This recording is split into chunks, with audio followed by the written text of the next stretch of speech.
ये कहानी हमें उस दौर में ले जाती जब वर्ल्ड वॉर खत्म हो चुका था और हार के बाद जर्मनी को दो हिस्सों में बांट दिया गया था। एक तरफ ईस्ट जर्मनी और दूसरी तरफ वेस्ट जर्मनी, और इन दोनों के बीच खड़ी थी एक बड़ी और सख्त दीवार। इसी माहौल में कहानी आगे बढ़ती। इसी दौरान हम एक आदमी से मिलते हैं जिसका नाम नेपोलियन सोलो है। वो ईस्ट जर्मनी में एक मैकेनिक का काम करने वाली लड़की गैबी से मिलने पहुंचता है। बातचीत के दौरान गैबी सीधे उससे पूछती है कि आखिर उसे उससे क्या चाहिए। तब सोलो उसको बताता है कि वो उसके पिता उडो टेलर को ढूंढ रहा है, जिनसे वर्ल्ड वॉर के वक्त हिटलर ने जबरदस्ती काम करवाया था। ये सुनकर गैबी थोड़ा भावुक हो जाती है। वो कहती है कि वो पिछले 18 सालों से अपने पिता से नहीं मिली है। अगर उसे कहीं से उनके बारे में कुछ पता चले तो वो प्लीज जरूर बताए।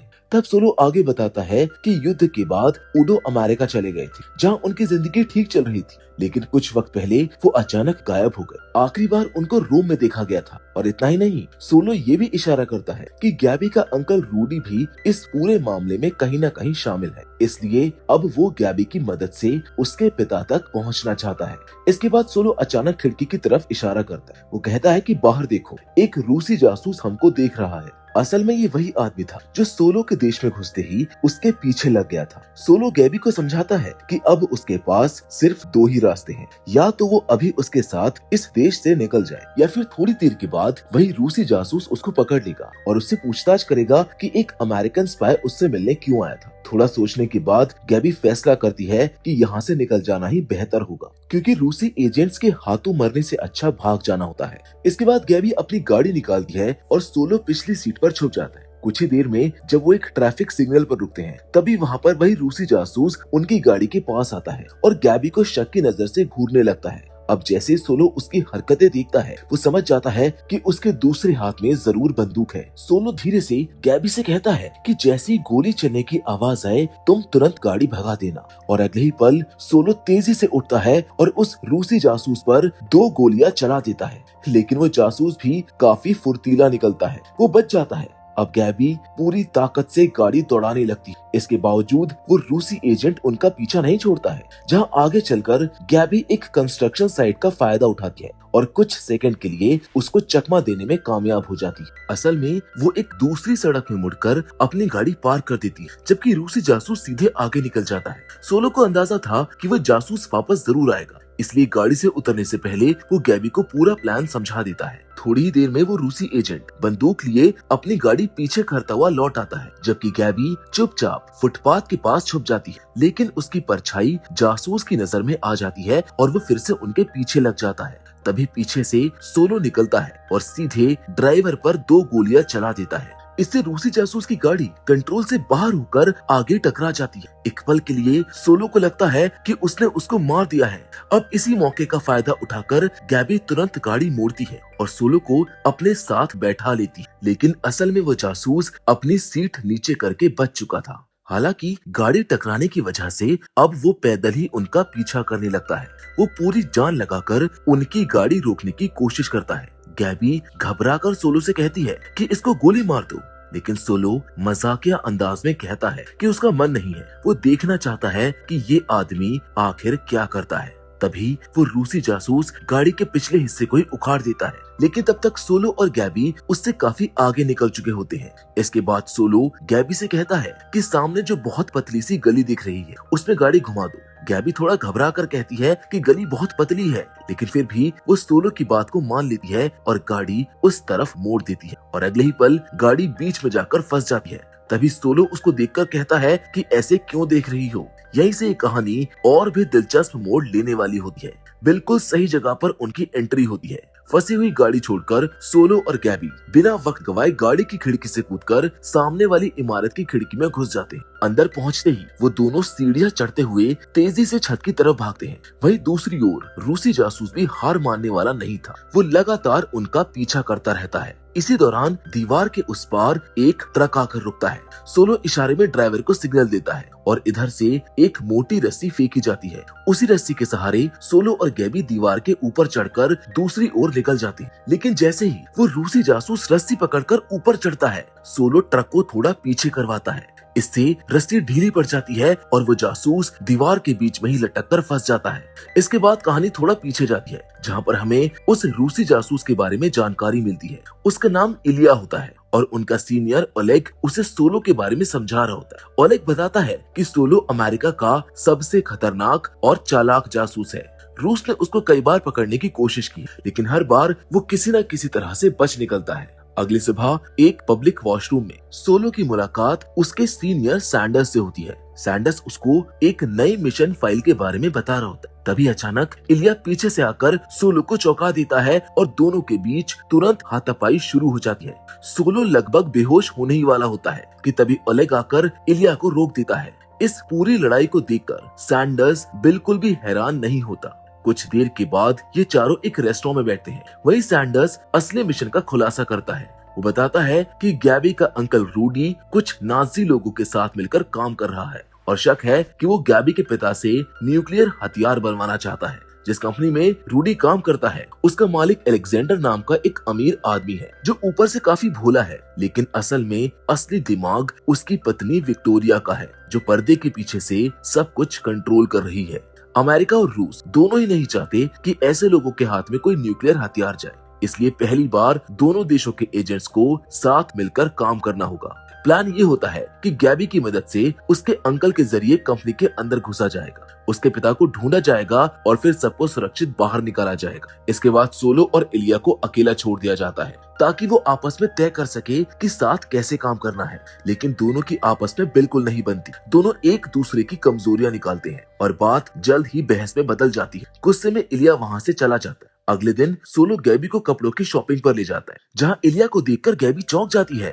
तब उसको बताया जाता है कि इलिया एक रूसी आर्किटेक्ट बनकर मिशन में जाएगा और गैबी को उसकी मंगेतर का रोल निभाना होगा। ये बात गैबी को बिल्कुल पसंद नहीं आती, लेकिन सोलो उसको समझाता है कि मिशन के लिए ये बहुत जरूरी है। गैबी को रोम में अपने अंकल से इलिया को मिलवाना होगा, जबकि सोलो खुद एक एंटीक डीलर बनकर विक्टोरिया के करीब जाने की कोशिश करेगा। मजबूरी में गैबी इस प्लान के लिए तैयार हो जाती है। कुछ समय के बाद वो तीनों रोम पहुंचते हैं। होटल में चेक इन करते वक्त सोलो नोटिस करता है कि दो आदमी गैबी और इलिया पर नजर रखे हुए हैं। जब वो थोड़ी दूर जाते हैं तो सोलो इलिया को पहले से सावधान कर देता है कि रूडी उसका टेस्ट ले सकता है और अगर जरूरत पड़ेगी तो थोड़ी बहुत मार भी खानी हो। ज्यादा हीरो बनने की कोई जरूरत नहीं है। जल्द ही वही दो गुंडे गैबी और इलिया को अकेला पाकर लूटने की कोशिश करते हैं। इलिया पहले तो जानबूझकर मार खाता रहता है, लेकिन जैसे ही उसके पिता की घड़ी छीनी जाती है उसका सब्र टूट जाता है और वो एक गुंडे को जोर से मार देता है। होटल लौटने पर गैबी की उसके अंकल रूडी से बात होती है, जो उसको कंपनी की 50वीं एनिवर्सरी पार्टी में बुलाता है। बाद में कमरे में गैबी और इलिया के बीच हल्की फुल्की नोकझोंक होती है। एक पल के लिए ऐसा लगता है कि वो दोनों काफी करीब आ गए हैं, लेकिन गैबी ने ज्यादा शराब पी रखी होती है और उसी हालत में वो सो जाती है। अब यहीं से ये मिशन और रिश्ते, इन दोनों की कहानी उलझने वाली होती है। उधर सोलो होटल की रिसेप्शनिस्ट से हल्की फुल्की फ्लर्टिंग कर रहा था ताकि उसके करीब जाकर कुछ जरूरी जानकारी निकाल सके। इसी बीच उसे अपनी घड़ी के अंदर एक छोटा सा माइक महसूस होता है। शक होने पर वो पूरा कमरा चेक करता है तो उसे वहाँ पर कई और माइक और ट्रांसमीटर छुपे हुए मिलते हैं। ये देखकर सोलो सीधा इलिया के पास पहुंचता है और उससे पूछ बैठता है कि ये सब उसके कमरे में क्यों लगाया गया है। लेकिन इलिया भी कोई कम नहीं था, उसने भी सोलो के लगाए हुए सारे डिवाइसेस पहले ही निकाल दिए थे। इसके बाद इवेंट में जाने से पहले इलिया ने गैबी को एक एंगेजमेंट रिंग पहना दी थी ताकि उनकी कहानी और ज्यादा भरोसेमंद लगे। पार्टी में गैबी ने इलिया को अपने अंकल रूडी से मिलवाया।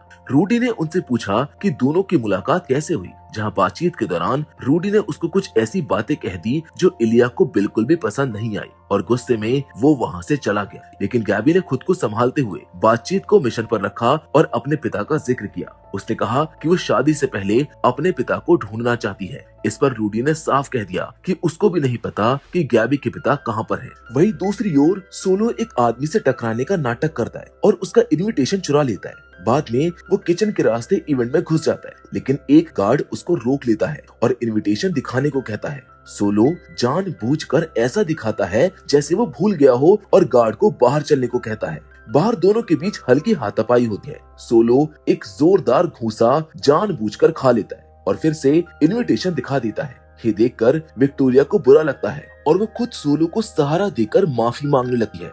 इसी बहाने सोलो लड़खड़ाते हुए उसके ऊपर गिर जाता है। कुछ देर के बाद जब दोनों अकेले बातें करते हैं तो विक्टोरिया को एहसास होता है कि सोलो उसकी घड़ी और नेकलेस पहले ही चुरा चुका है। सोलो बड़ी सफाई से कहता है कि आपके कलेक्शन में बहुत सी कीमती चीजें हैं, लेकिन हर किसी के पास कुछ ऐसी चीजें भी होती हैं जो वो कभी हासिल नहीं कर पाता। मैं बस उन्हीं चीजों को अपने क्लाइंट्स तक पहुंचाता हूं। इस बातचीत के बाद सोलो विक्टोरिया के साथ एक अलग मीटिंग सेट करने में कामयाब हो जाता है। उधर इलिया वॉशरूम में जाता है, जहाँ पहले से 3 लड़के सिंक के पास खड़े होते हैं। इलिया उनको साइड होने को कहता है, लेकिन वो बदतमीजी करने लगते हैं। बस यहीं पर इलिया का गुस्सा फूट पड़ता है और वो अपने जबरदस्त फाइटिंग स्किल से उन तीनों को चंद सेकंड्स में ढेर कर देता है। इवेंट के दौरान इलिया ने कई फोटो खींची थी, वो भी एक खास रेडिएशन सेंसिटिव फिल्म से। इन तस्वीरों से साफ हो गया कि रूडी और विक्टोरिया न्यूक्लियर हथियार बनाने में लगे हुए हैं। इलिया हिसाब लगाता है कि कंपनी यूरेनियम इकट्ठा कर चुकी है। सोलो कहता है कि अब काफी हो गया है,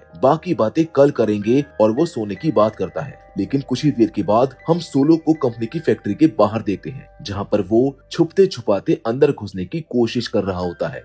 अब जैसे वो तार काटने वाला होता है, इलिया अचानक उसके पास खड़ा नजर आता है। दोनों एक दूसरे को देखकर चौंकते नहीं हैं। तभी सारी लाइट्स बंद हो जाती हैं। इलिया बताता है कि जनरेटर ठीक होने तक उनके पास सिर्फ 10 मिनट है। सोलो उसको समझाता है कि हमको जल्दी करनी होगी, लेकिन हमें किसी का भी ध्यान नहीं खींचना है। सोलो अपने खास प्लायर से जाली काटने लगता है, जहां पर वो मजाक में ये भी कहता है कि ये अमेरिका की लेटेस्ट टेक्नोलॉजी है। लेकिन इलिया अपने खास हथियार से सेकंड्स में तार काट देता है और जवाब देता है कि ये मेड इन रशिया है। जहां अंदर पहुंचते ही उन्हें एक दरवाजा दिखता है जिसमें 2 ताले लगे होते हैं। इस बार सोलो अपनी तकनीक से ताला खोल देता है और फिर इलिया की भी मदद करता है। जब दोनों लैब के अंदर जांच कर रहे होते हैं, तभी एक गार्ड वहां पर आ जाता है और उन्हें छुपना पड़ता है। इलिया की नजर गार्ड की घड़ी पर पड़ती है और उसको लगता है कि शायद ये उसके पिता की घड़ी है। वो चुपचाप आगे बढ़ता है और खास तरीके से वार करके उस गार्ड को खड़े खड़े बेहोश कर देता है, जहां बाद में पता चलता है कि घड़ी उसके पिता की नहीं थी। लेकिन तभी उनको एक छुपा हुआ बटन मिल जाता है, जिसे दबाते ही एक सीक्रेट तिजोरी का रास्ता खुल जाता है।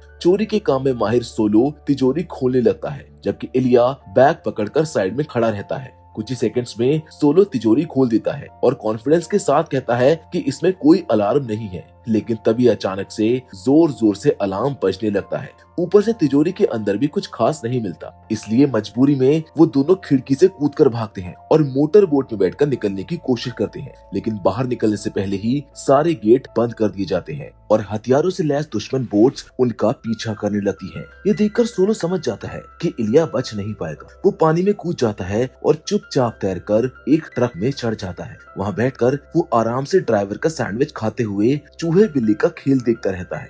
लगातार गोलीबारी में इलिया की बोट ब्लास्ट होकर डूब जाती है। गार्ड्स इलिया को ढूंढने लगते हैं। तभी सोलो ट्रक को सीधा पानी की तरफ ले जाकर गार्ड्स की बोट पर कुदा देता है और फिर पानी में डुबकी लगाकर डूबते हुए इलिया को बचा लेता है। अब इसी दौरान अलेक्जेंडर तिजोरी के पास पहुंचता है और विक्टोरिया को सारी बात बता देता है। इसके बाद विक्टोरिया को सोलो पर पूरा शक हो जाता है। वो सोलो के होटल में कॉल करती है, लेकिन कोई जवाब नहीं मिलता। तभी उसको यकीन हो जाता है कि सोलो अपने कमरे में नहीं है और अब गेम पूरी तरह बदल चुका है। तो अब विक्टोरिया खुद होटल की तरफ निकल पड़ती। वहीं दूसरी ओर सोलो और इलिया एक स्कूटर पर पूरी रफ्तार से होटल की ओर भाग रहे होते। अब इसी बीच गैबी के पास उसके अंकल रूडी का फोन आता है। रूडी इलिया के साथ अपने गलत बर्ताव के लिए माफी मांगना चाहता था, लेकिन गैबी झूठ बोल देती है कि इलिया अभी सो रहा है और वो अब सुबह बात करेगा। इसके बाद रूडी गैबी को अगले दिन अकेले लंच पर बुलाता है। वो बोलता है कि उसे उससे कुछ जरूरी बातें करनी है। कॉल करते ही गैबी किसी को फोन करके बताती है कि मीटिंग फाइनल हो गई है। इधर जैसे ही विक्टोरिया होटल पहुंचती है,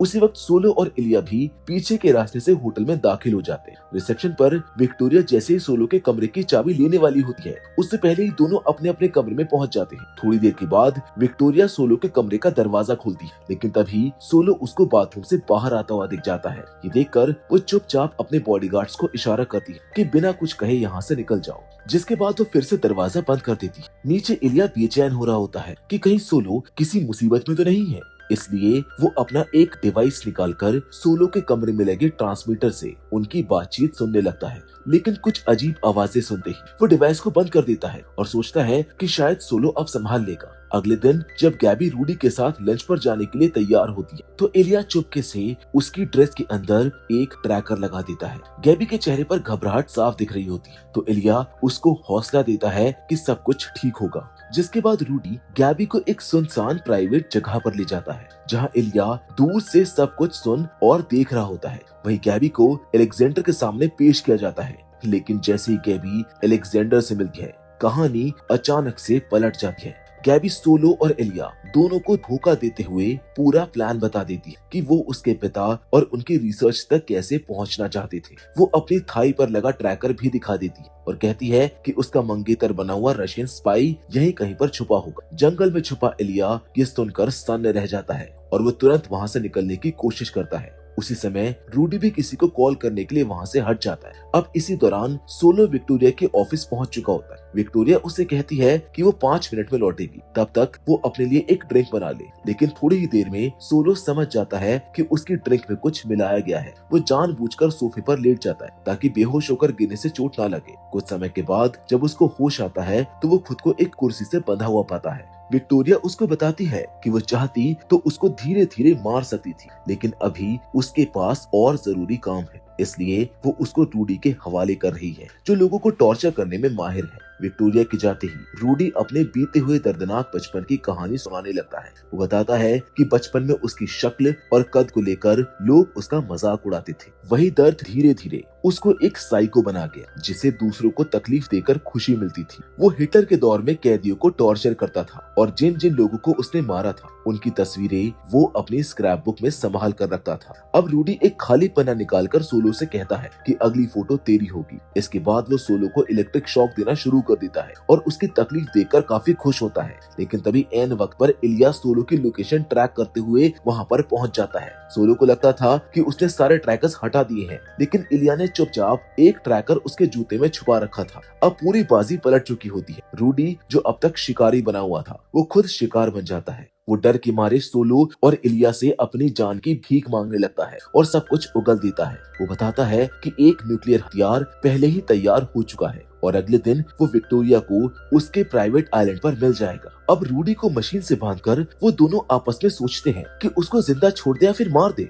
लेकिन इसी बीच रूडी खुद को छुड़ाने की कोशिश में गलती से मशीन चालू कर देता है और उसी से उसकी मौत हो जाती है। दूसरी ओर गैबी आखिरकार पूरे 18 साल बाद अपने पिता से मिल पाती है। वहीं सोलो और इलिया एयरपोर्ट की ओर निकल जाते हैं जहां पर उनको बताया जाता है कि अब उन्हें आगे का मिशन एक ब्रिटिश नेवल कमांडर वेवरेली के साथ मिलकर पूरा करना होगा। सोलो को साफ आदेश दिया जाता है कि साइंटिस्ट उडो और उसकी रिसर्च डेस्क को हर हाल में हासिल करना होगा और अगर इस दौरान इलिया को मारना पड़े तो भी पीछे मत हटना। वहीं इलिया को भी बिल्कुल ऐसे ही ऑर्डर्स दिए गए होते। अब इसी बीच वेवरेली एक बड़ा खुलासा करता है। वो बताता है कि इस पूरे मिशन के दौरान गैबी असल में उसी के लिए काम कर रही। जब उसके पिता को किडनैप किया गया था उसी वक्त से गैबी को रिक्रूट कर लिया गया था। उसका मकसद सिर्फ इतना था कि किसी तरह गैबी को उसके पिता तक पहुंचाया जाए। इसी वजह से गैबी ने वेवरेली के कहने पर सोलो और इलिया को धोखा दिया ताकि दुश्मनों का भरोसा जीतकर उडो और उसकी रिसर्च तक आसानी से पहुंचा जा सके।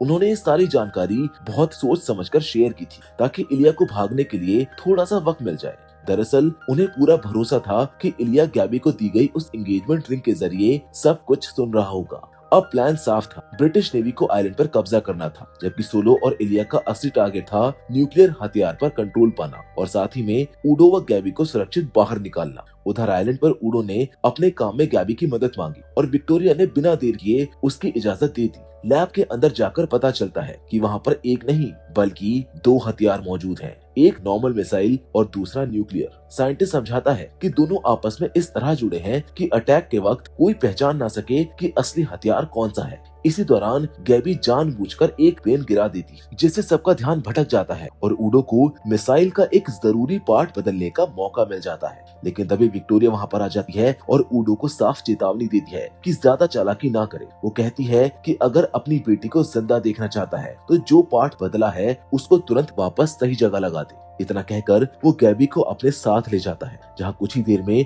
उडो काम पूरा कर देता है और विक्टोरिया उससे उसकी कंप्यूटर डिस्क और बैकअप भी ले लेती है ताकि आगे जाकर वो जितने चाहे उतने न्यूक्लियर हथियार बनवा सके। अब उडो उनके लिए बेकार हो चुका था। सुबह होने से पहले ही नेवी के जवान सोलो और इलिया के साथ आइलैंड पर उतर आते हैं और तुरंत हमला शुरू हो जाता है। वो दोनों तेजी से लैब की तरफ बढ़ते हैं, लेकिन अंदर पहुंचते ही उन्हें सिर्फ उडो की लाश मिलती है। यहीं पर उनको पता चलता है कि न्यूक्लियर हथियार पहले ही कहीं और ट्रांसफर कर दिया गया है। इलिया बम की तलाश में अलग हो जाता है, जबकि सोलो को एक गार्ड के पास इलिया के पिता की घड़ी दिख जाती है, जिससे उसका शक और गहरा हो जाता है। इसके बाद सोलो कंट्रोल रूम में पहुंचता है, जहां पर वो देखता है कि अलेक्जेंडर गैबी और न्यूक्लियर हथियार के साथ भाग रहा है। सोलो तुरंत उसका पीछा करता है और वहीं इलिया भी बाइक पर उनके पीछे लग जाता है। दोनों शॉर्टकट से उनको पकड़ लेते हैं, लेकिन तभी अलेक्जेंडर बाइक को टक्कर मार देता है। इलिया का बैलेंस बिगड़ जाता है और वो दूर जा गिरता है। अब सोलो अलेक्जेंडर की गाड़ी को जोर से टक्कर मारकर पलटा देता है। इसके बाद सोलो और अलेक्जेंडर के बीच हाथापाई शुरू हो जाती है, लेकिन लड़ाई ज्यादा देर तक नहीं चलती। मौका मिलते ही इलिया अलेक्जेंडर को मार देता है। इस पूरे हंगामे में इलिया को ये पता ही नहीं चलता कि सोलो लड़ते लड़ते डिस्क पहले ही चुरा चुका है। थोड़ी देर के बाद जब फौजी उस वॉलेट को चेक करते हैं तो सब हैरान रह जाते हैं, क्योंकि वो न्यूक्लियर नहीं बल्कि एक नॉर्मल मिसाइल निकलती है। यानी सबको बेवकूफ बना दिया गया था। जांच में पता चलता है कि उसी सुबह आइलैंड से 100 से ज्यादा मछुआरों की नावें निकली थी और न्यूक्लियर हथियार उनमें से किसी एक में हो सकता है। तभी सोलो को विक्टोरिया के ऑफिस में देखा हुआ एक नाम याद आता है, विक्टोरिया के पिता की बोट का नाम। लिस्ट चेक करते ही वो नाव मिल जाती है। तुरंत ही उस बोट के रेडियो से संपर्क किया जाता है। सामने से कैप्टन कहता है कि उसको कुछ नहीं पता और वहाँ पर कोई विक्टोरिया नहीं है। तभी सोलो जानबूझकर विक्टोरिया को उकसाने के लिए रेडियो पर मजाक करता है कि हमने तुम्हारे पति को मार दिया है। वो तो 20 सेकंड में नहीं टिक पाया। ये सुनते ही विक्टोरिया गुस्से में रेडियो पर आ जाती है और धमकी देती है कि वो सोलो के पूरे परिवार को 1 साल के अंदर खत्म कर देगी। असल में यही सोलो की चाल थी। वो विक्टोरिया को बातों में उलझा कर रखना चाहता था ताकि नेवी उसकी लोकेशन ट्रेस कर सके। आखिर में सोलो शांत आवाज में कहता है कि मेरे परिवार को तो तुम छू भी नहीं पाओगी, क्योंकि कुछ ही सेकंड्स में तुम्हारी खुद की गेम खत्म होने वाली है। अब जैसे ही मिसाइल तेजी से उस बोट की तरफ बढ़ती दिखती है,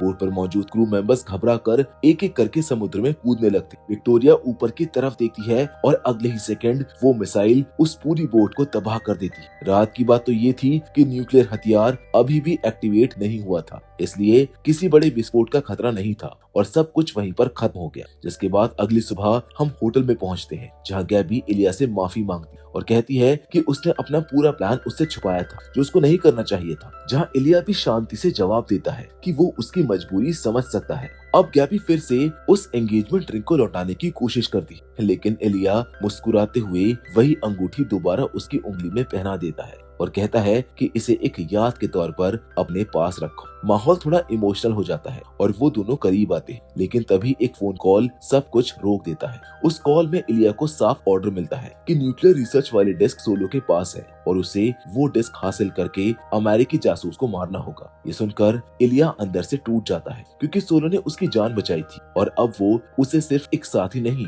बल्कि अपना दोस्त मानता था। इसके बाद इलिया सोलो के कमरे में जाता है, जहाँ सोलो अपना सामान पैक कर रहा होता है। जहां इलिया की नजर तुरंत सोलो के कपड़ों के नीचे छुपी हुई उस डिस्क के ऊपर चली जाती है और सोलो भी उसके चेहरे के भाव पढ़ लेता है। माहौल थोड़ा भारी हो जाता है, लेकिन तभी सोलो अचानक इलिया की तरफ कुछ फेंकता है। उसके पिता की वही घड़ी होती है जो इलिया के लिए बहुत खास थी। इलिया भावुक होकर कहता है कि तुम्हें पता है मेरा मिशन क्या है। सोलो जवाब देता है कि हाँ, बिल्कुल वही जो मेरा है। इसके बाद वो दोनों हाथ में ड्रिंक लिए बैठकर शांत तरीके से बात करते नजर आते हैं और उसी दौरान टेबल पर कुछ जलता हुआ दिखाई देता है। दरअसल वो वही डिस्क थी जिसे दोनों ने मिलकर जला दिया था। अब जब डिस्क ही नहीं रही तो उसके गलत हाथों में जाने का खतरा भी खत्म हो गया और दोनों को एक दूसरे को मारने की जरूरत भी नहीं पड़ी। जिसके थोड़ी ही देर बाद वेवरली वहां पर पहुंचता है और बताता है कि आगे के मिशन के लिए उसे इन दोनों की जरूरत है। वो समझाता है कि अब अलग अलग देशों के जासूसों को मिलकर एक खास टीम बनाई जाएगी जो सबसे खतरनाक मिशन संभालेगी। जिसके साथ ये फिल्म यहीं पर खत्म हो जाती है। तो दोस्तों, मैं उम्मीद करता हूँ कि द मैन फ्रॉम अंकल की कहानी आपको जरूर पसंद आई होगी। बाकी फिलहाल आज के इस वीडियो में बस इतना ही, लेकिन हमेशा की तरह हम आपसे जरूर मिलेंगे और वो भी एक और नई इंटरेस्टिंग कहानी के साथ। पर तब तक के लिए धन्यवाद।